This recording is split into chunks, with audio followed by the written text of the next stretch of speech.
Praise be Jesus Christ, now and forever.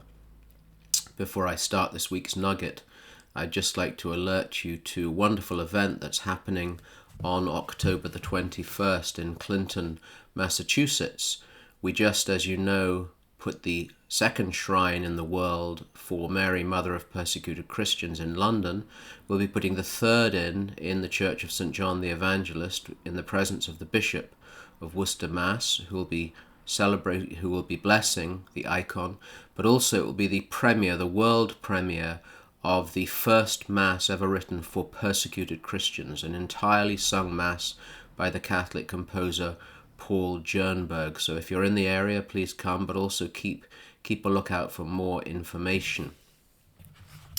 Whenever I'm in Rome, lucky enough to be in Rome, I have several places I go to again and again, apart from obviously favourite restaurants. Of course, I mentioned them before churches. There are indeed specific churches I always make a pilgrimage to. The Church of Santa Maria sopra Minerva, where the body of St. Catherine of Siena rests. The Church of San Agostino, where I pray before the body of St. Monica, the mother of St. Augustine. And after that, the short walk to the Church of San Luigi Francesi, where the Church of St. Louis, the French church.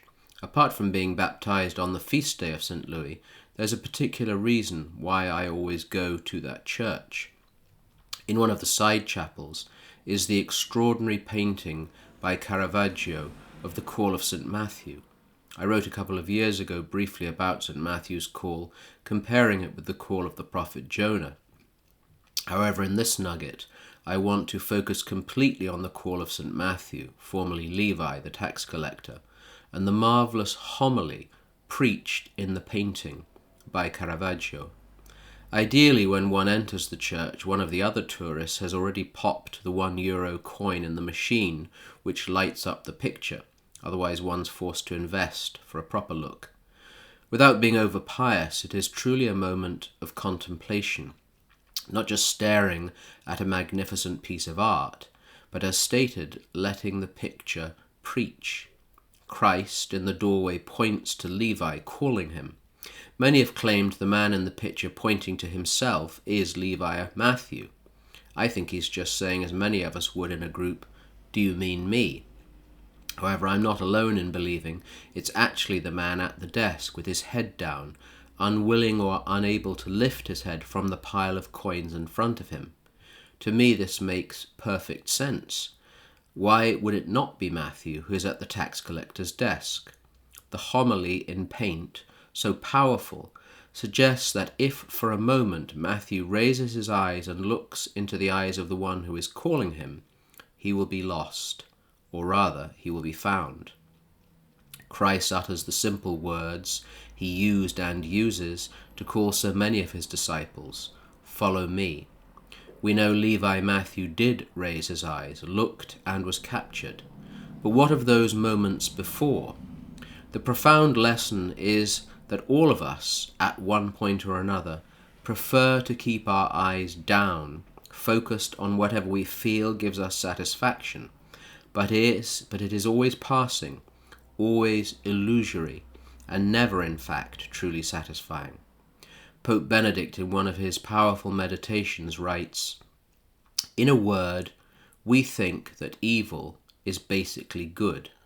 We think that we need it, at least a little, in order to experience the fullness of being.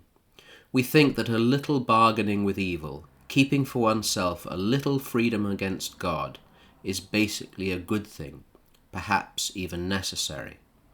Benedict goes on, "Only the person who entrusts himself totally to God finds true freedom, the great creative immensity of the freedom of good."